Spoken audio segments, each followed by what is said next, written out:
Hello and good evening. Welcome to another episode of Epic Understanding. I am your host Coach Erica Love. All I can just say is kind of exhale. I need to exhale a little bit before I do this interview. Number one, I'm very thankful for our guest tonight. But the fact of the matter is, this is a big story. And it's not just a story, it's a journey. It's something that actually happened to him. And it was horrific. And it was done under the guidelines of the people that we teach one another to trust. And so it was outside the family.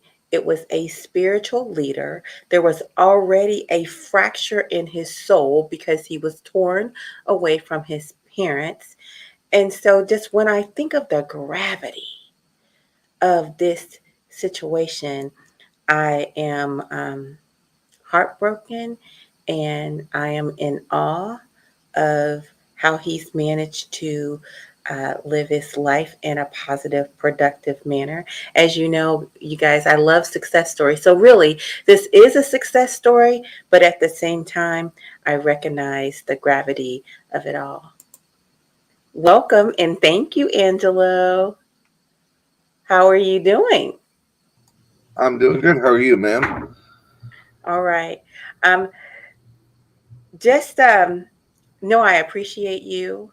And I recognize that while you are telling your story, you might need to take a break, and that's okay with me. That's okay with me. And as a matter of fact, I think our audience is going to be very patient with you with this. I appreciate that. All right. Now, I've kind of given an outline, but before we really go deep into the story, please tell us about you and how it is that you got to St. Aloysius. Um, well, my parents were probably in a typical tumultuous relationship, so it wasn't really stable as it was, and they already had two other children prior to my birth. I was born in Hamburg, Germany, while my father was deployed to an air base over there. Um, at some point, my mother fled to California. I think I was like one and a half. Um, I was the brother of a twin. My twin passed away many years later, but I had a twin, and then she had another child after that. So by the time I was about two, that's when my father had returned to the States. He arrived in California, basically took all the kids and went to Rhode Island. In Rhode Island, my mother had a warrant out for her arrest, so she was not able to go to Rhode Island, and that's when he went to court and basically had the rights of all the children terminated from him so that he had no longer had a responsibility. My sister went to a program that was the sister of St. Aloysius called St. Mary's. I went into St. Aloysius. My brother was the oldest. He went to some other program. I forget what it was called. My other brother ended up going back to my mother in California. I don't know how they managed to do that. And then basically I found myself in St. Aloysius, but between I think around just coming into the three and a half age group. That's how I Wow. found my way into an it's basically it was categorized as an orphanage, mostly because they were children whose parents had basically either given up or they were removed by the state and placed in that home. Wow. Wow. So your life, even prior to getting to St. Aloysius, was heavy. Heavy. Um, yeah, the problem with me in this situation was that I had I don't know how or why I even have it, but I have like a very vivid memory from you know one and a half up until my adult life. Even now, like I have a very good recall of events, places, smells, things that took place, where they took place, and details that typical, I guess, typical people. It's not idemic in a sense, but it's close to it. I don't have total recall, but I have a pretty good recollection to put pieces together. Hello, everybody. I'm sorry, I didn't mean to ignore your side chat there. No, that's fine. They're just wishing you love and supporting you. Hey, Frank. Hey, Sharman. Hey, Susie. Let's see. We have Susie Yay. And then RV chats here. So we have some people here just giving you some love. So I appreciate them. I appreciate it. Mm-hmm. Let me just say this. So you remember the person or people who actually harmed you. Is that correct? I remember most of the people and their names, or I have the ability to describe who the people are because we may not have known their names.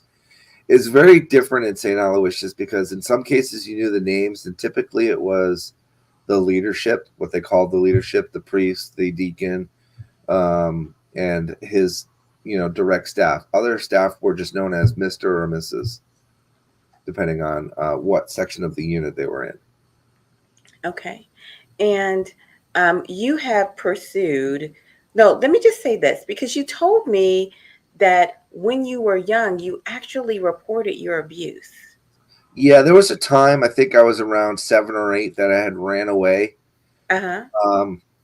I had managed to get the keys after having gone through a sexual assault. I had stolen the keys of one of the caretakers, and they happen to have a master key that opens up all the locks because the units are locked. Okay. You can't get out without a key.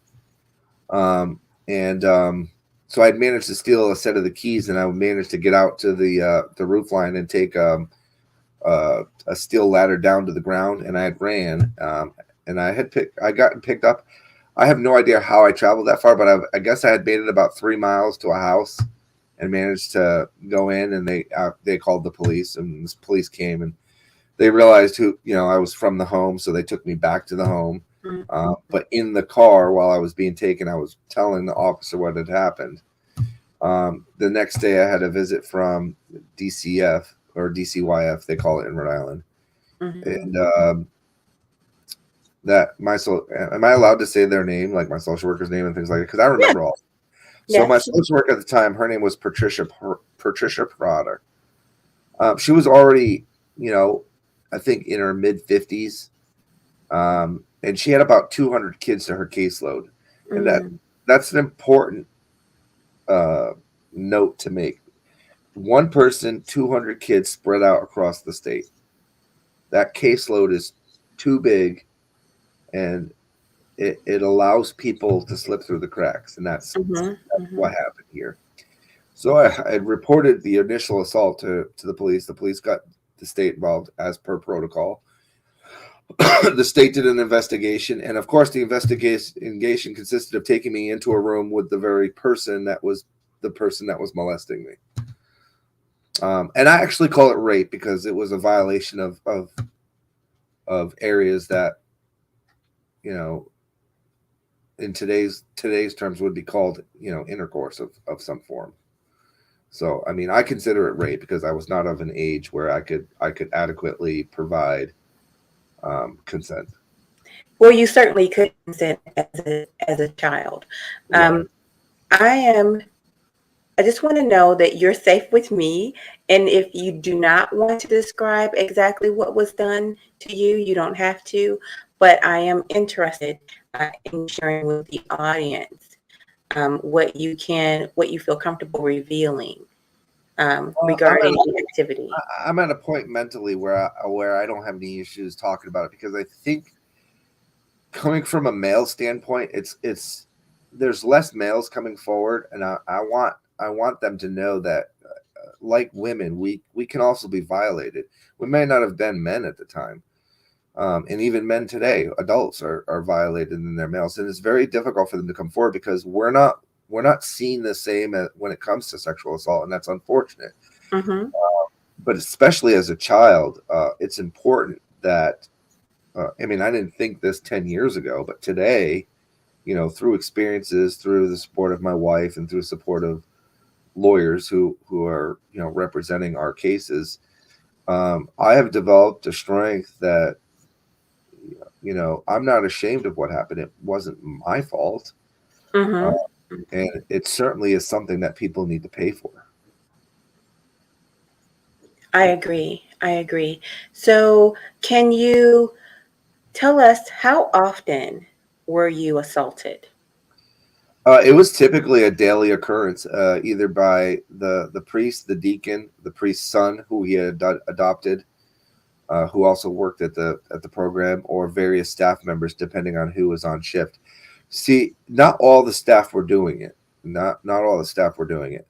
A lot of the staff were aware of it, and when they made waves, they were removed, never to be seen again. And there was never an explanation given to the children as to why that person was removed or fired or quit or never returned. We assumed it was because they had made some sort of a complaint, whether it was internally through the reporting system or externally through some agency. Because you got to remember, in the 70s and the 80s, places like the Justice Center and places like missing and exploited children, those places didn't exist yet. That So makes sense. the only places they could report it were either the police, the Catholic diocese, which was horrendous at they just covered stuff up, or with the court systems, which were you had CASA workers for the kids, but they worked for the state. So if the state decided to cover it up, then that's what was happening, and it's already been proven by the legal team that's representing some 400 kids that the state very much covered up the reports and covered up the complaints. And today they fight the team, because if the information comes out, obviously it proves beyond a reasonable doubt that the state was neglectful in Mm-hmm. caring for children that they removed from homes because they were already in an abusive situation. So they took them out of one abusive situation and then stuck them in another, and then turned their backs on them and abandoned them. Wow. That's Wow. 100% how I feel. I was abandoned by the agencies charged with protecting me. I think I agree with you wholeheartedly. Can you take your time, but describe the things that were done to you?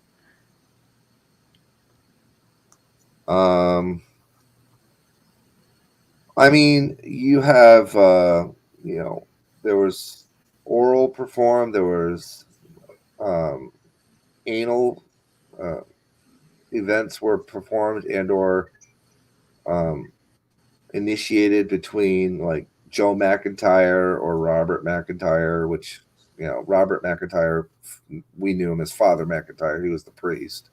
Mm-hmm. Um, Typically, when it was with Father McIntyre, it was in the rectory. So inside this mansion was built a church, and inside the church was a rectory, and inside the rectory was this room where the priest lived.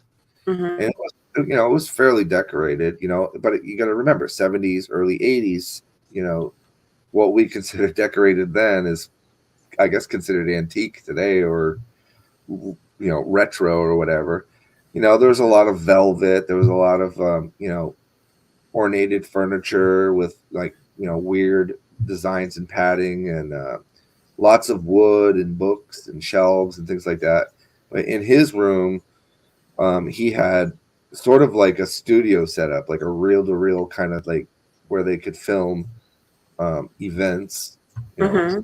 events, and sometimes it'd be with him and the deacon and his adopted son and maybe a couple of select staff members, and several of us children would be in there, and we would be um, commanded to orchestrate events either with ourselves, with child on child, or with them, child on adult, or Mm. two or three children on one adult, and you would be given instructions, and they would film it. We had no idea what that stuff was in those days. A lot of us didn't know what that stuff was in those days. Today, we know what it was. Mm-hmm. Um, and Wow. those events were going on even before I was there. I was there in the late 70s, early 80s, but this program, this place existed since the 50s. So since 1950 to 1994, even to 1994, children were still being abused. 1994. Yeah, I think 1994 was when it was finally shut down, somewhere in that neighborhood. That's breathtaking. Recently, you were contacted by legal authorities. Yeah, within the last year and a half, I was they had found me on social media, Mm-hmm. Facebook, I believe it was, and it was a legal team. It's a huge team. It's like 50 lawyers comprised across 3 or 4 different states, Mm-hmm.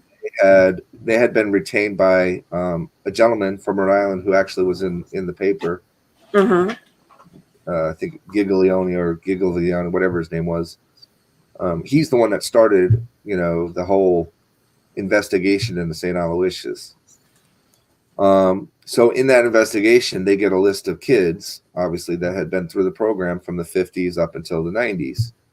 And they were reaching out and trying to reach people through social medias. And, the first question was, are you the Angelo Stevens, that was in St. Aloysius? And I was like, yes, who's this? And then that's how the introduction started. And you started to open up and tell your story. Yeah. I think it was, what was it, like 2.5 hours on? It was like a 2.5 hour interview with a lawyer. And it was very specific questions. What years were you there? What units were you on? What were the people's names? And that's when I started. I just basically went from point A to point B. I was given descriptions of penises, description of tattoos, where birthmarks were, what type of hair they had, whether they were hairy or smooth, description of the places where events took place. Told them I had run away and reported it, and this is what happened.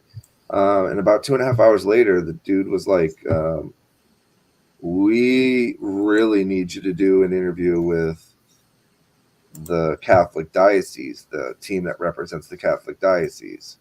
Mm-hmm. So I basically had to redo it again. This time he ended up agreeing to represent me.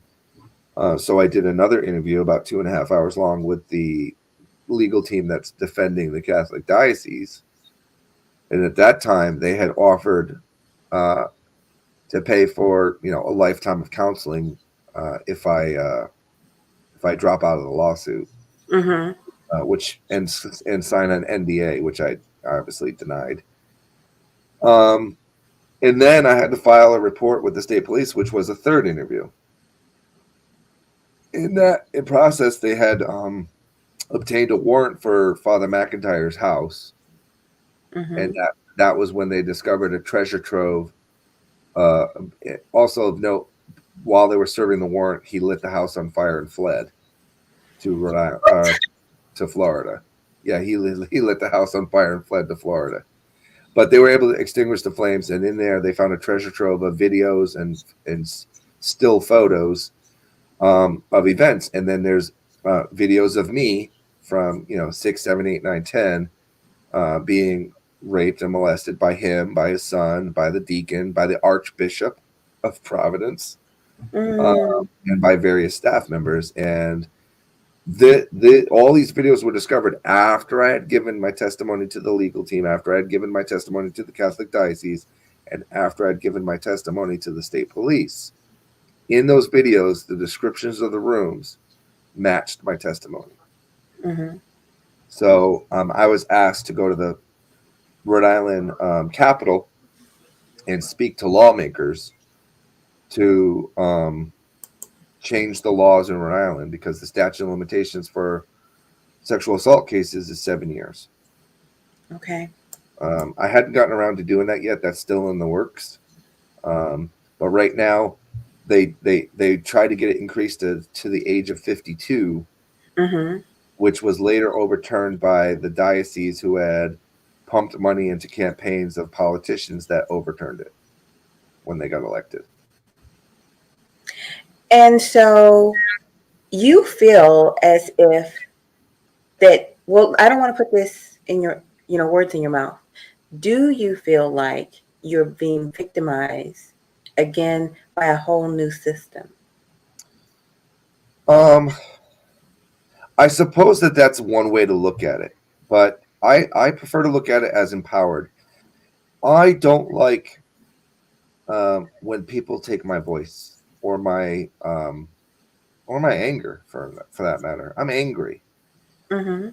So when you tell me that you're going to overturn something because first of all, it tells me you're afraid, Mm-hmm.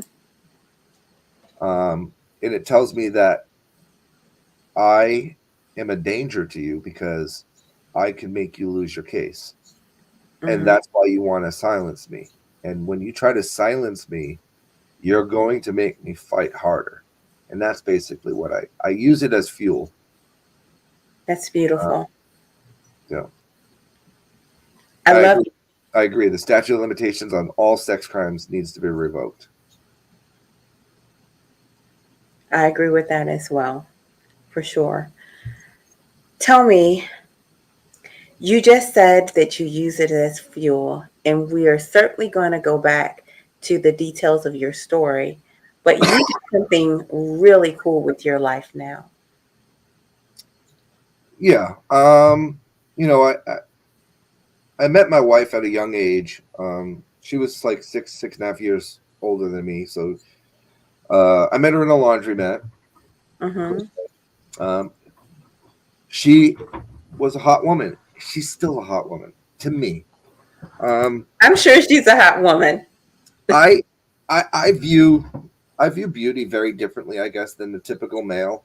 I'm attracted by intelligence. I'm attracted by a soul. I'm attracted by emotion, and she has all those categories.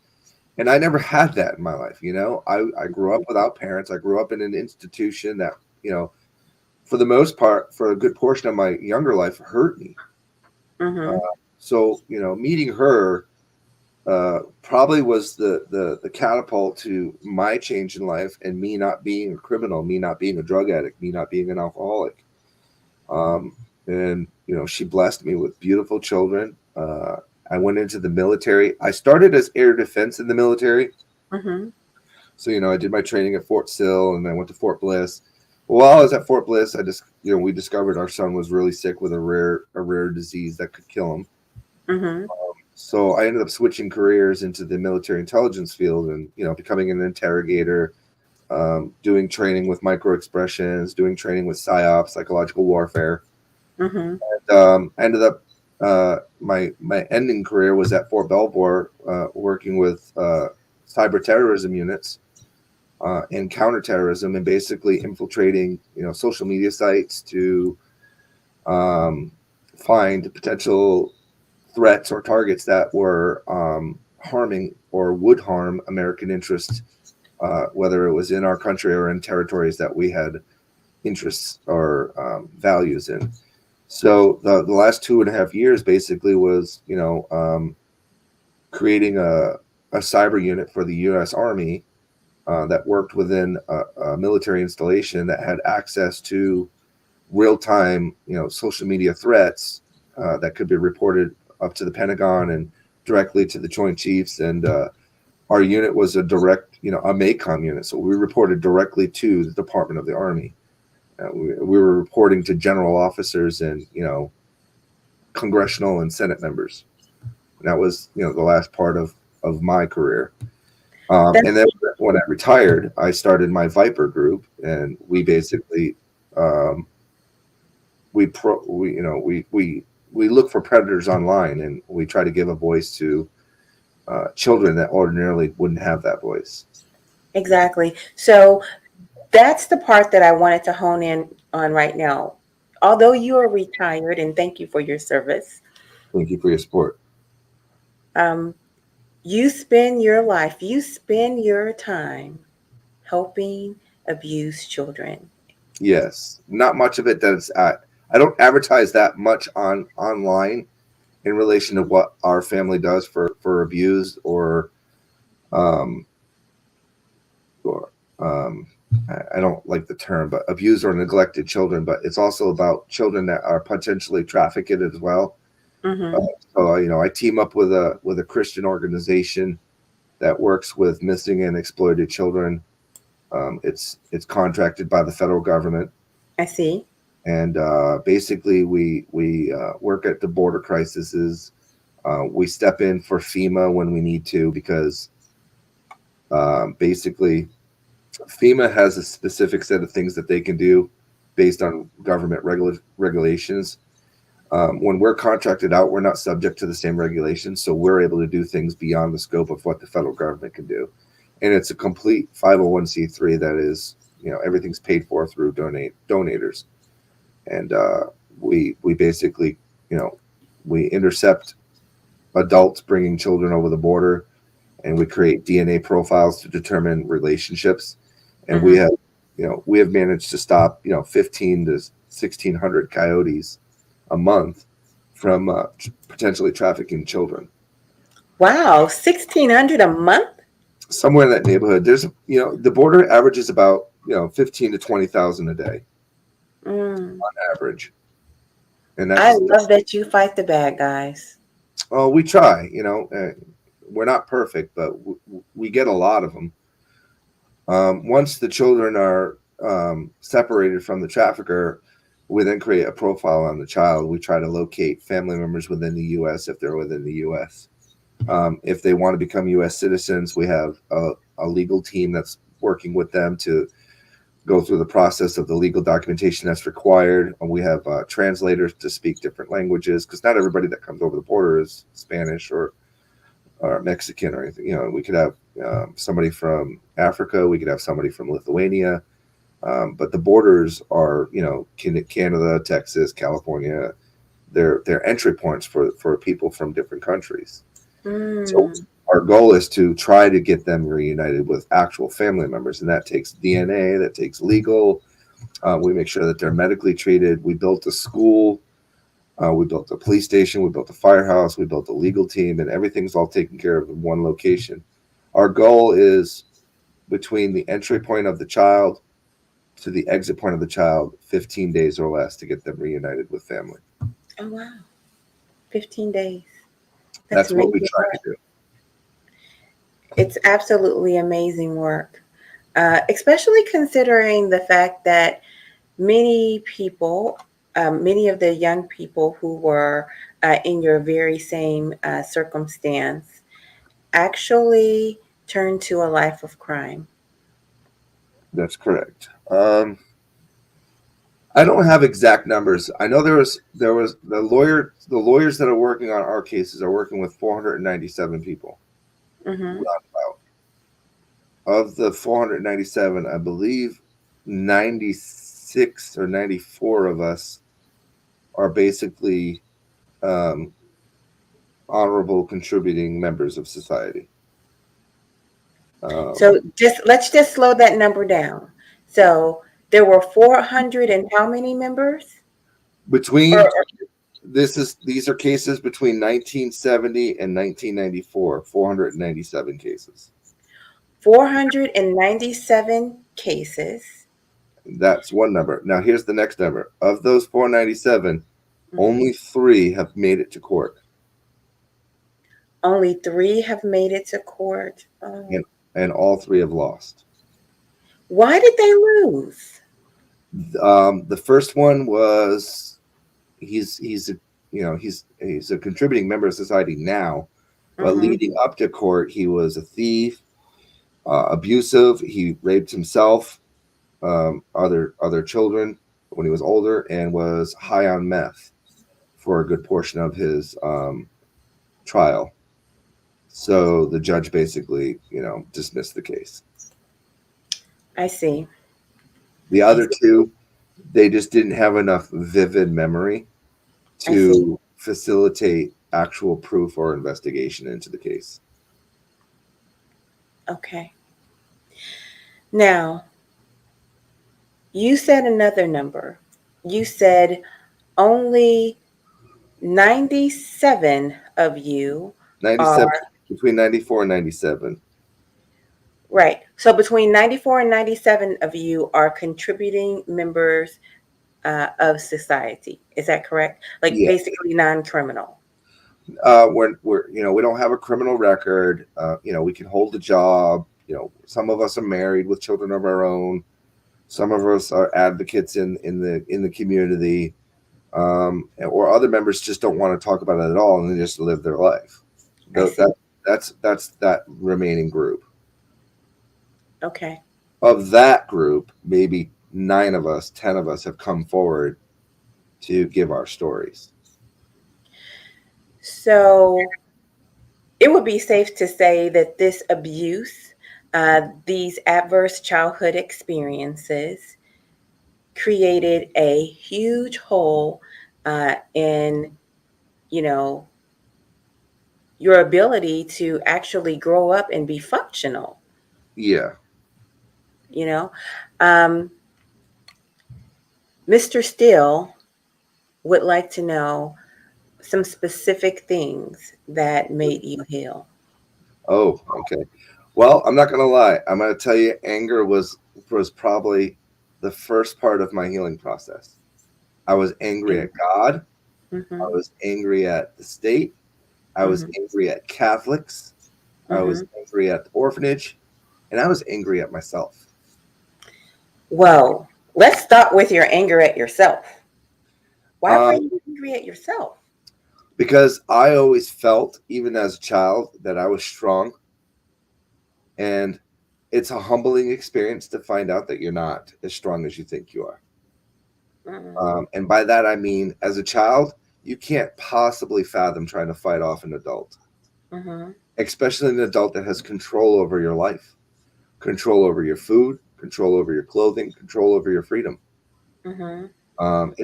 It's very humbling to realize that you're at their mercy.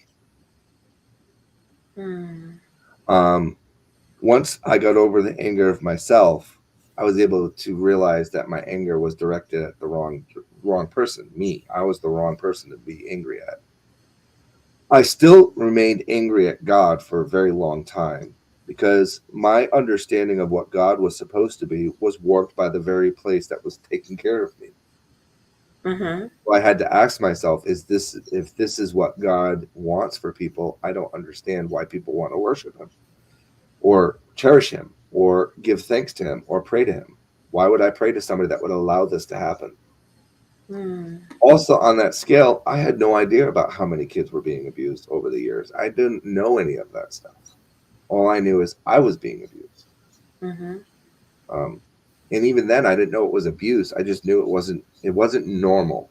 It's not something I normally experienced because that wasn't the only home I was in. I had left there at one point and went to another home where I had the best experience of my life, and nothing like that ever happened. And when I opened up about it, um, they started pressing the state on prosecuting and investigating it, and the state shut that home down, and they sent me, drum roll, back to St. Aloysius for a second time. So, for those of you just joining us, we have Angelo Stevens here with us, and he is sharing with us his harrowing story from being abused as a child at St. Aloysius foster home. This was a place where he was supposed to be protected, and he was abused by the leadership there, the priests there, and um, even after reporting his abuse, he was placed into the room with his abuser. After being put into a foster home, he was simply put back Yeah, into the place where he was receiving um, abuse. Currently, he is acting as a witness in a legal case in which he cannot benefit from because the statute of limitations has run out. Um, Angelo, you had discussed a bit about what you are doing to grow and fight the statute of limitations. Can you unpack that a little bit more for us? So right now, what the legal team is doing is working on a law for Rhode Island that would lift the statute of limitations in Rhode Island for sexual assault cases. If that law passes, which is supposed to be voted on this year, I believe April or May, if that law passes, the class action lawsuit against the Catholic Diocese, against the state of Rhode Island, and against the Department of Children, Youth, and Family Services can go forward. If it does not pass, my testimony will be used in the cases of the persons that currently meet the statute of limitations, and I will speak at the Capitol to lawmakers and prosecutors prior to the vote for lifting the ban to basically tell them the story of what this orphanage did since 1950 to children, some of which have passed away, some of which are in jail, some of which are offenders themselves now, and some of which who have survived. And it's important that lawmakers put a face to the abuse, because a voice is nothing without a face. If you put a face to it, it's a lot harder to ignore it. Absolutely. Earlier in the conversation, you talked about men not acknowledging the fact that they were abused. Yeah, it's a difficult thing, I think, for men because of the stereotypes of what we are. You know, we're still considered what, the strong, beefy hunters of the relationship, right? So Mm-hmm. how do you go from the strong, beefy hunter relationship man status to the vulnerable, damaged, emotionally distraught, abused individual? It's a Mm-hmm. very difficult process for men to wrap their heads around. Mm-hmm. My wife is probably my biggest proponent to even talking about this. It's because her strength is my strength, and my strength is her strength. Her weakness is my weakness. My weakness is her weakness. So as a unit, she gives me the strength and power I need to be able to tell the story, because I know people use it as a punchline. People will use it as, cannon fodder to try to attack me somewhere down the line if I say something that they disagree with. But I'm in a place where that kind of thing won't really phase me, because the greater good here is helping future children from having to experience being raped and molested by the people charged with caring for them. Sherman wants to know approximately how many people are you aware of that were abused with you? That were abused with me. My Yeah. group consisted of 37 children, my unit. Your unit consisted of 37 children. And Yeah. then from the 1950s to 1997, your lawyers have found 497. No, from 1970 to 1994, they found 497. Okay, 1970 to We 1994. They were unable to attain records from the 50s, 60s, which is Okay, an important acknowledgement to make. I see. I see. Do you know how many became abusers out of? Ooh, I wish I knew that exact number. I would say in my unit, probably six of them grew up to be abusers In that your unit? that I'm Okay. aware of. Hmm. I don't know beyond that. And then out of the 497, I know quite a few had criminal records, but Yeah. how many out of that 497 actually became abusers? Do you know Uh, that? I wish I knew that number, because, like, when I say there's 497, we don't all know each other. Only small groups of us know each other, because there are years and decades that separate us. Hmm. Where there were some children that were there then, but we weren't there, so I Hmm. wouldn't know that number. Hmm. Uh, like I said, out of my unit of the 37 I went through that hell with, I know for a fact that six of them are in jail for doing the same thing that was done to them. Wow. And I would like to also make an important note that I give no excuse for their abuse. What they did was 100% wrong. You Hmm. have no validation in my head, in my heart, or in my soul if you turn around and abuse a child and try to use your abuse as an excuse as to why you did it. While environment may have played a role in it, ultimately and mentally, you still made a decision to abuse a child. And if anybody should know better than to abuse a child, it should be a person that was abused as a child. 100%. I believe that. Absolutely. Yeah, see, now he was in a unit below me. He was older than me. Okay. I think he's like 60 something now. Okay. And I'm hearing myself. Maybe that's on my end. I'll try to mute here. Give me a minute. I do want to share just a little bit of his story with the audience, but you are aware of this gentleman. Yes, he is the one that brought he brought the case to light. Basically, if it hadn't been for him, none of this investigation would have been happening, and St. Aloysius would probably not have been shut down yet. Okay, It's I want to share that.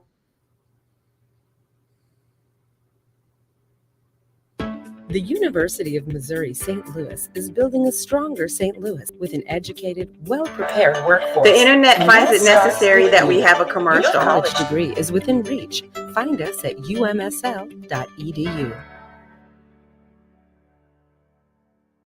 Where are you from, Dave? I was born on Vesey Street in Providence, Rhode Island. Yeah, and what was it like growing up there? It was kind of a tough neighborhood, old-fashioned Italian neighborhood. Peer pressure had a lot to do with the way you grew up.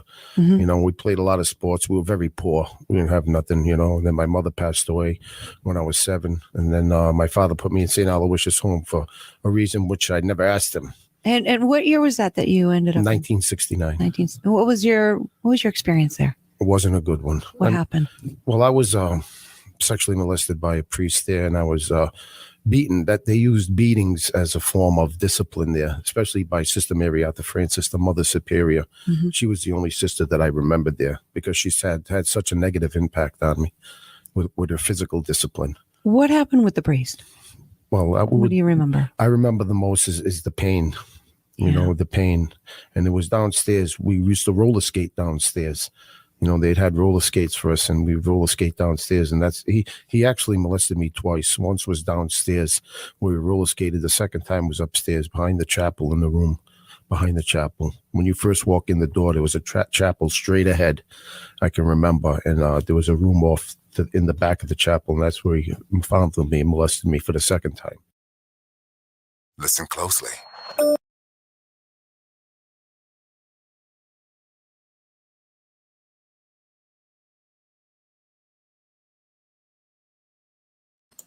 I'm sorry. That is very chilling to hear. But do you see him describe in the church? There's a little room in the back, off to the side. Mm-hmm. That's the room. That's the same room. Years later, that was still used to abuse children. I forgot about the nuns. You know, I never got beat by nuns.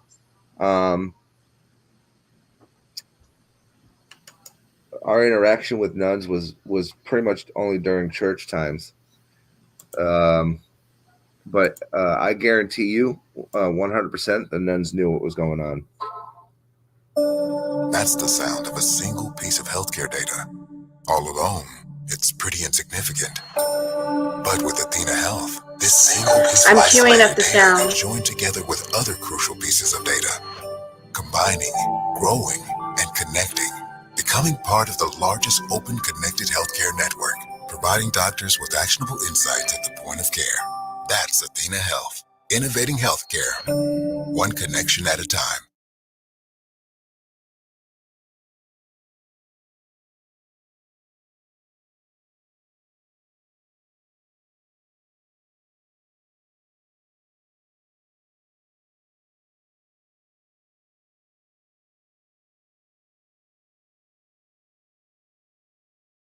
Where are you from, Dave? I was born on. There was a bit more of that interview that I wanted to play, but it doesn't seem to be coming in. But essentially, try scrolling down. I think there's another part of it. Well, yeah, that's what I was trying to do. That's what I was trying to do. But please continue to share what you experience. While I try to get this part of it together, I'm Well, pulling it's from the news feed. St. Aloysius was divided into groups and categories and ages, and they were named after like hockey teams. Mm-hmm. So you had, except for the very first unit, the very top unit was for children that had not hit puberty yet. And I use that term very, very truthfully. If you were not in puberty, and that means if you did not have hair on your penis, you were in the top unit called the Y unit. That was the unit that the priests loved to take children from to molest. They loved smooth, hairless children. Once you aged or you started showing puberty, when I go to the doctor's office, sorry, you want to play that?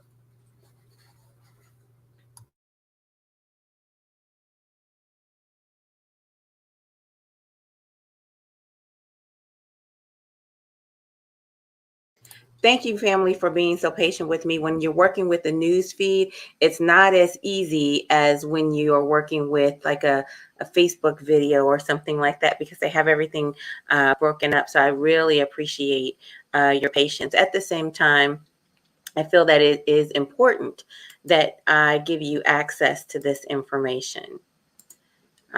So here we go. I think I have it for you. office. And I go a lot. I watch little children with their parents, and I watch the little children just running around playing. I'm looking at their face, and I can see the curiosity in their face. And then when you sexually molest a child, that curiosity is gone. Now it's nothing but fear. The emotional and the mental the growth ceases to exist. That's why I've had so many emotional and mental problems in my life. They took my dignity at 7 years old. They took everything I was and everything I was ever going to be for their perverted pleasure.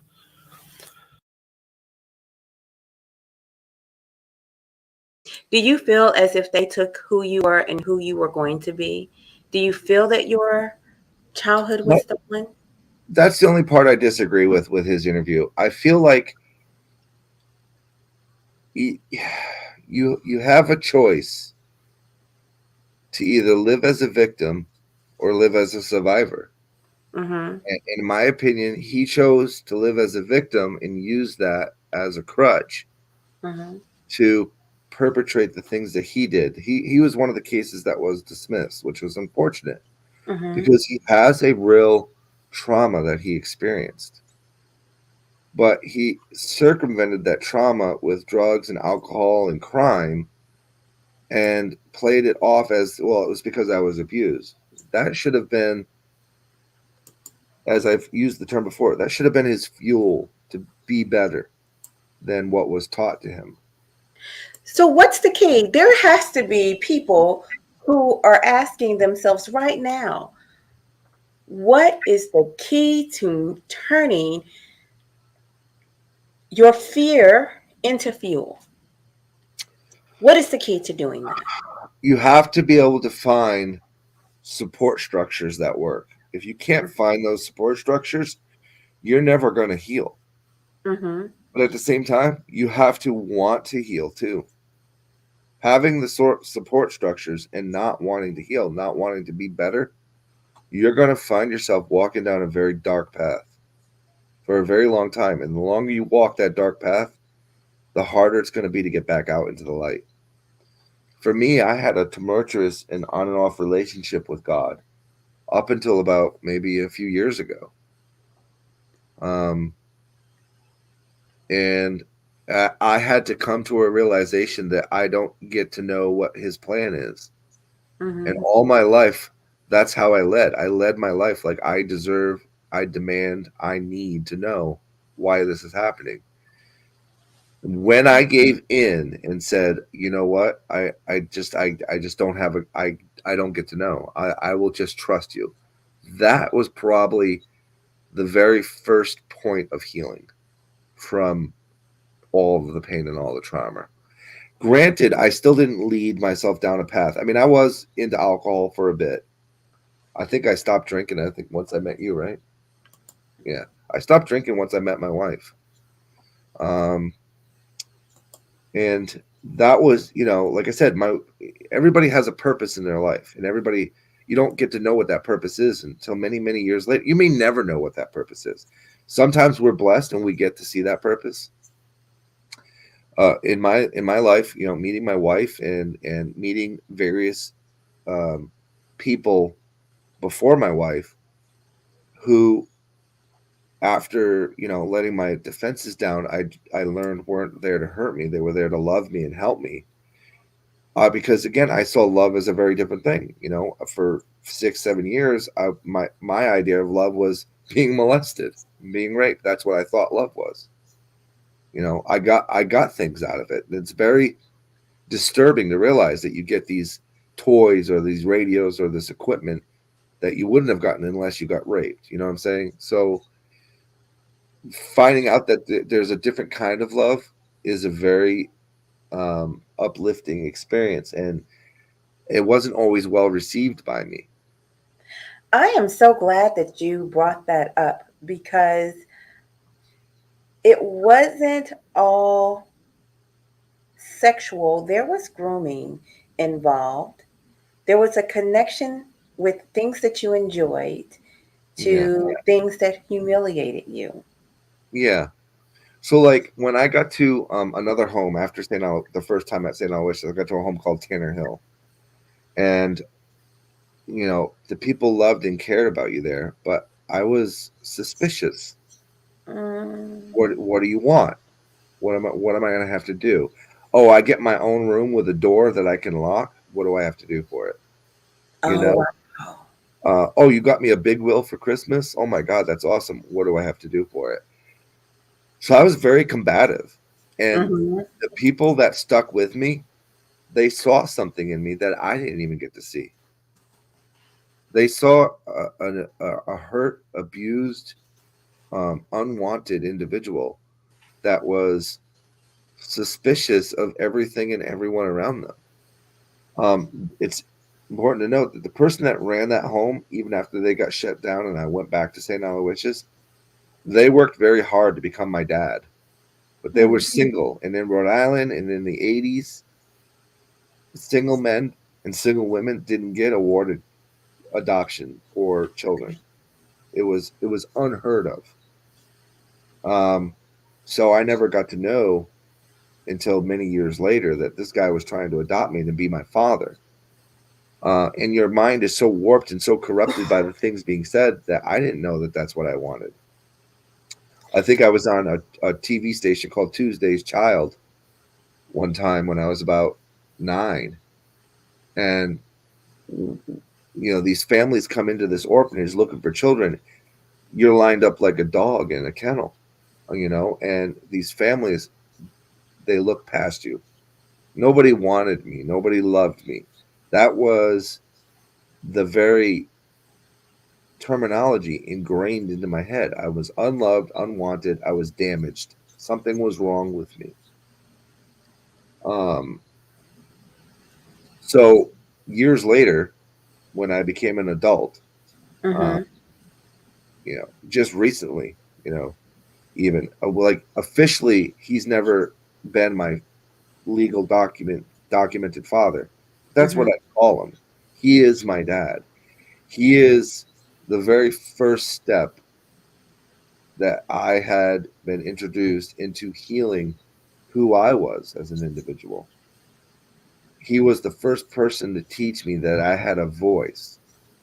So the second time I was in St. Aloysius, I never got molested. I had a voice. I was angry. I was obtuse. Whatever word you want to use. Incorrigible. I was mean. And I was violent. And I demanded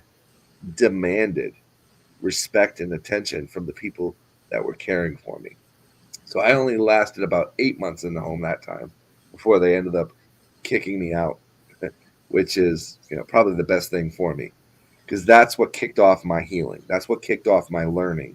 That's what kicked off me, reading a ton of education, a ton of books, working on my intelligence factor, because I had learned through Tanner Hill that knowledge was power, and power meant control. Knowledge is power, and power means control. Yep. I like that. Tell me this. You had alluded to the fact that your wife um, was a healing factor. But in our conversation the other day, you also shared that you feel a bit closed off emotionally, and really you are living vicariously through your wife's emotions. Yeah, so I have to explain that a little bit better because it sort of doesn't make sense to some people. I think you understand it being in the field that you're in. So what that means is um, I I compartmentalize emotions so that I can focus on logic. Mm-hmm. I try not to look at things from an emotional standpoint because um, what's the best way to explain it? I think emotions can sometimes corrupt a message.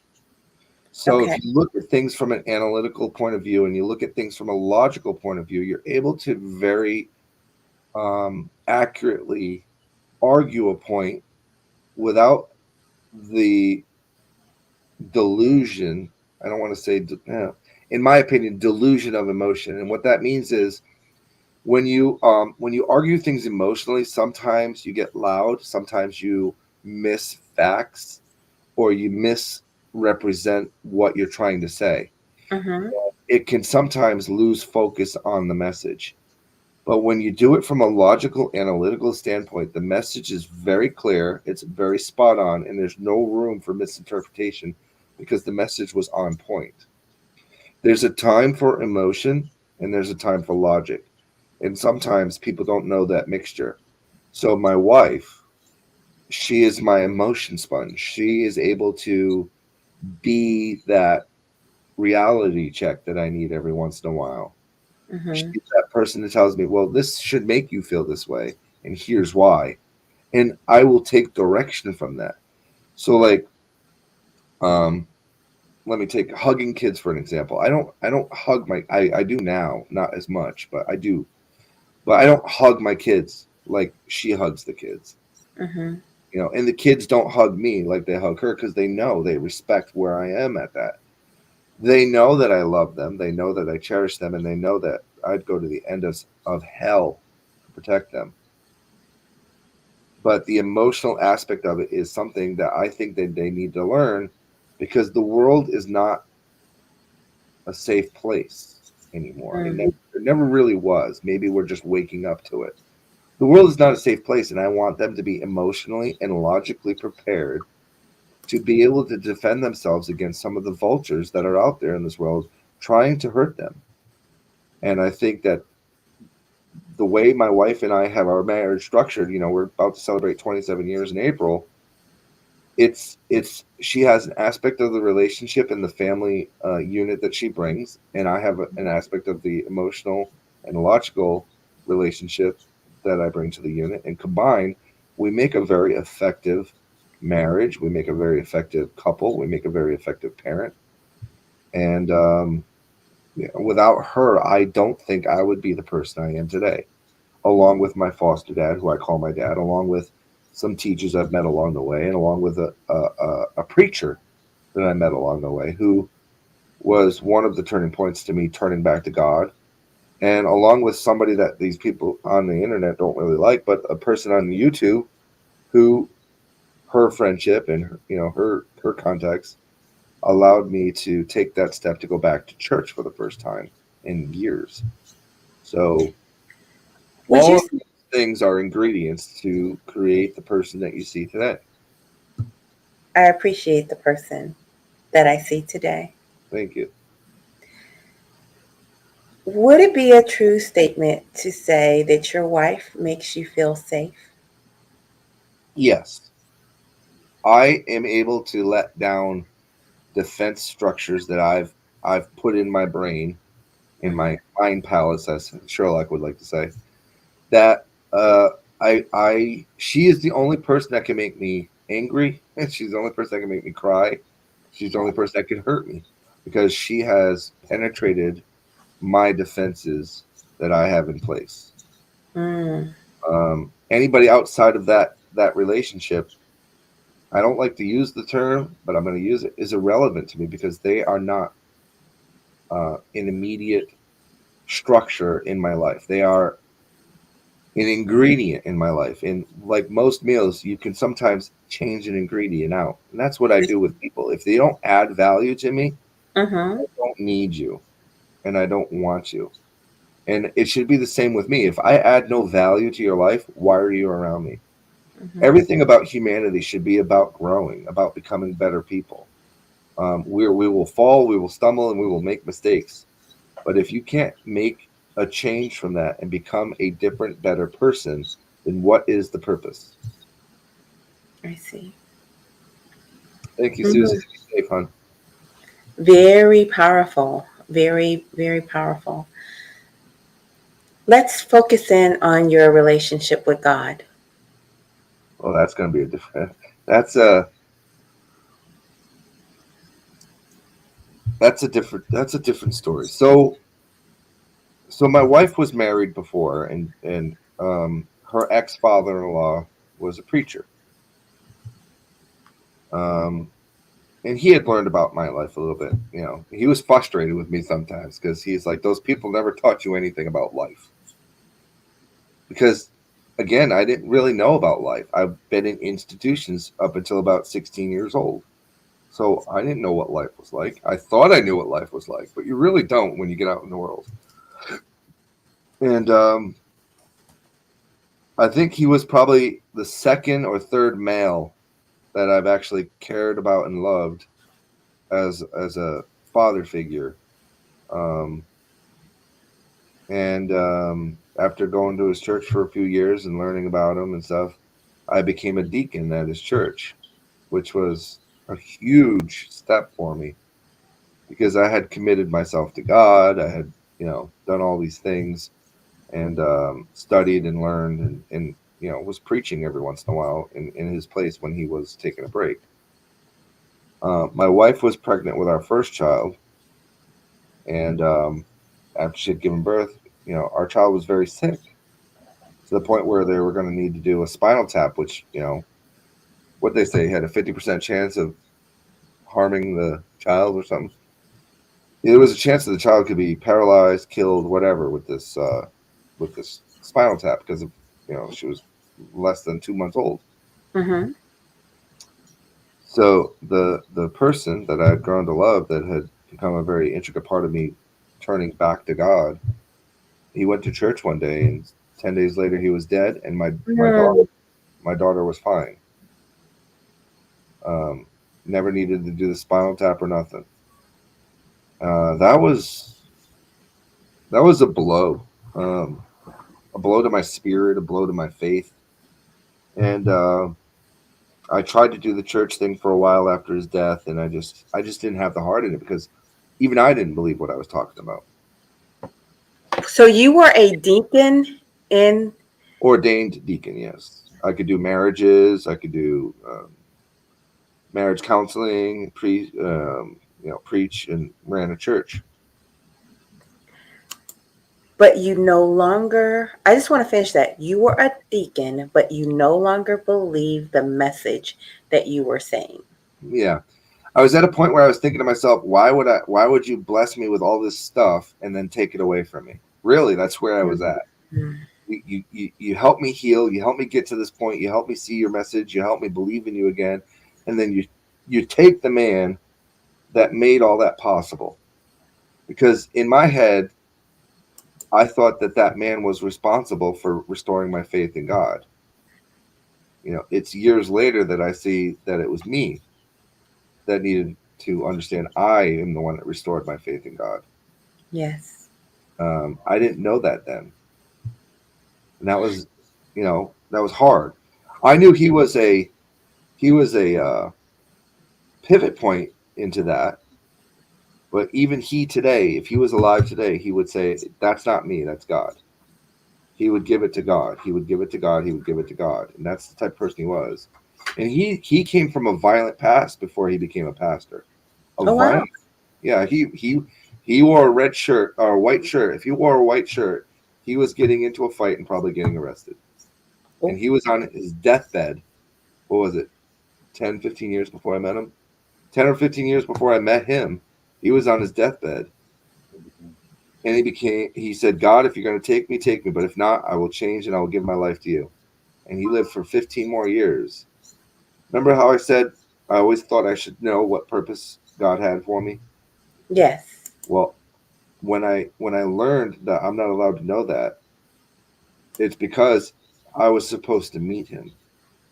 And he was supposed to meet me. And this is my wife's ex-father-in-law. You know, I'm glad you really brought that up because I wanted to nail that home. Your wife's ex-father-in-law was a link in the chain that brought you closer to God. Yes, he loved me actually better than his own children. This dude treated me like his son. His kids hated it, but his kids didn't really treat him well before me anyway. But I respected him because to me, I looked at older people as knowledge. They had knowledge that I wanted to learn. So I would soak up everything that he would teach. And because of my ability to remember things, I would remember those lessons. I got to a point where I was able to preach from the Bible without even reading the Bible or opening it. I knew the scripture that well. And played music on an omnichord, which is sort of like an electric harp, but piano type. It's weird to describe. It's a harp piano thing, synthesizer, but I learned to play music. And he would sing, and he would get the song wrong every single time. But we would do it that way anyway, because that was the way he liked to do it. So it was a really great, warm experience. And when he knew he was dying, he gave me letters that he had written to each of his children and to me and to my wife. And he said, when I'm gone, you're responsible for ensuring that my family gets my last message. Oh, wow. So that was my last thing. And again, like I tried to keep the church open for about a month, and I didn't have it in me anymore. So it was so powerful because I would be remiss if I didn't remind us to say that we're born, or we often have this illusion because society tells us that the family that we are born into should be the people that we're closest to. But do not feel abandoned if that formula doesn't work for you.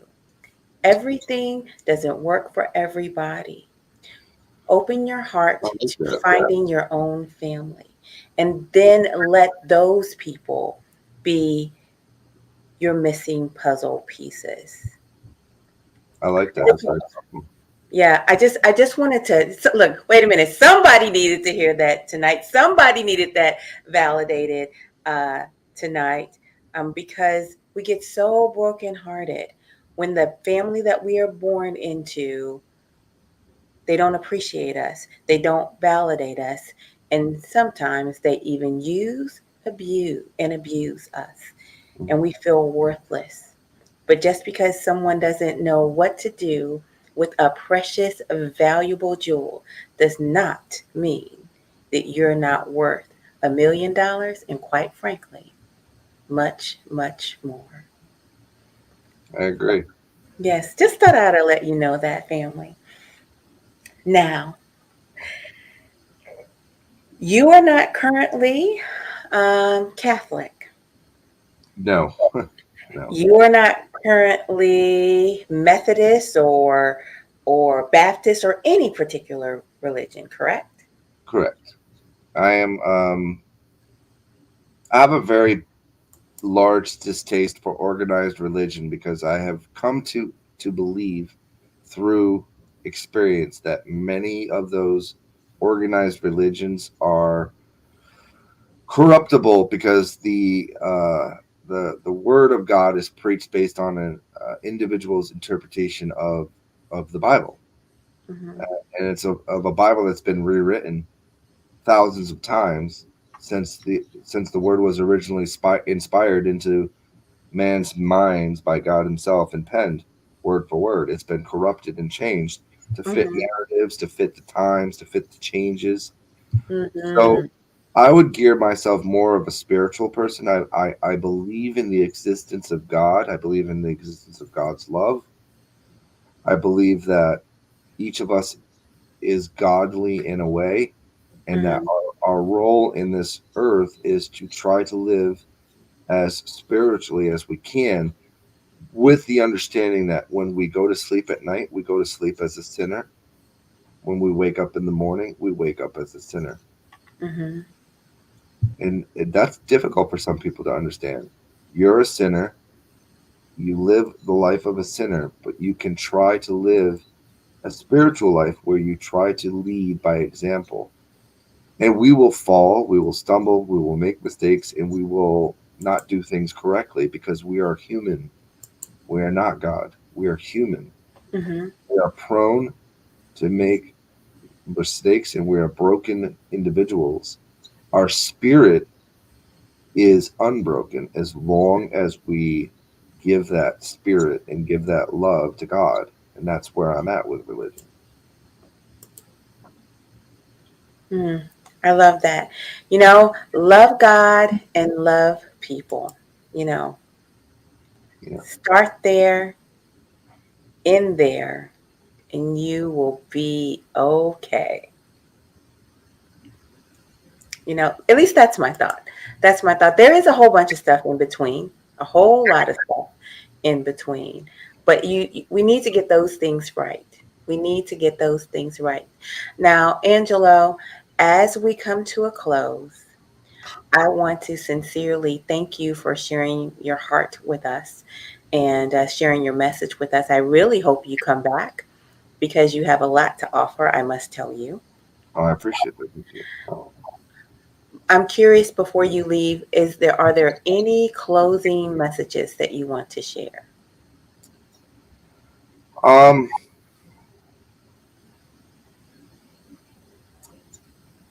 Be a voice for the voiceless. I think that there's a ton of people out there that don't speak up about sexual assault because they're afraid of the stigma that's attached to it. Your story, whether it's minor or major, could be the stepping stone for another person to come forward, and you may save that person's life. Mm-hmm. And you may change the direction that they're walking. They may be walking a life of crime right now, and your story may energize them to turn their life around. While I sympathize with the people that are in prison for committing crimes themselves of the nature that was done to them, I still stand by the fact that they deserve to be in jail because they committed the crime. Mm-hmm. But their story doesn't mean anything less because they became perpetrators themselves. Their story is just as important in order to shut these places down and hold these people accountable. I do want to remind, I don't think I mentioned it, Father McIntyre fled Rhode Island in 2020, I believe, or early 2020, and he died from COVID. Mm-hmm. Mm-hmm. So God has a way of, I guess, writing or balancing things in his own terms. And granted, I don't have a say in that, and I don't even know if it was God's will. All I know is that he now answers to a higher power than I can ever bring him to justice for. And no court is higher than God's. So he's going to pay for what he did to all those children. Right now, there are people still alive that need to be brought to justice, and that's my goal. My goal is to bring these people to justice. Amen. Amen. Thank you so much. Stick around backstage. I want to wrap a few things up with you. Thank you so much, everyone, for watching. I am eternally grateful for you spending time with me tonight and really helping to hear Angelo's story and lifting him up. And let us continue to send Good vibes and prayers of protection to anyone who is in a abusive situation. I appreciate you so much, everyone. Thank you, Bye-bye. everyone. Appreciate it. Bye-bye for now.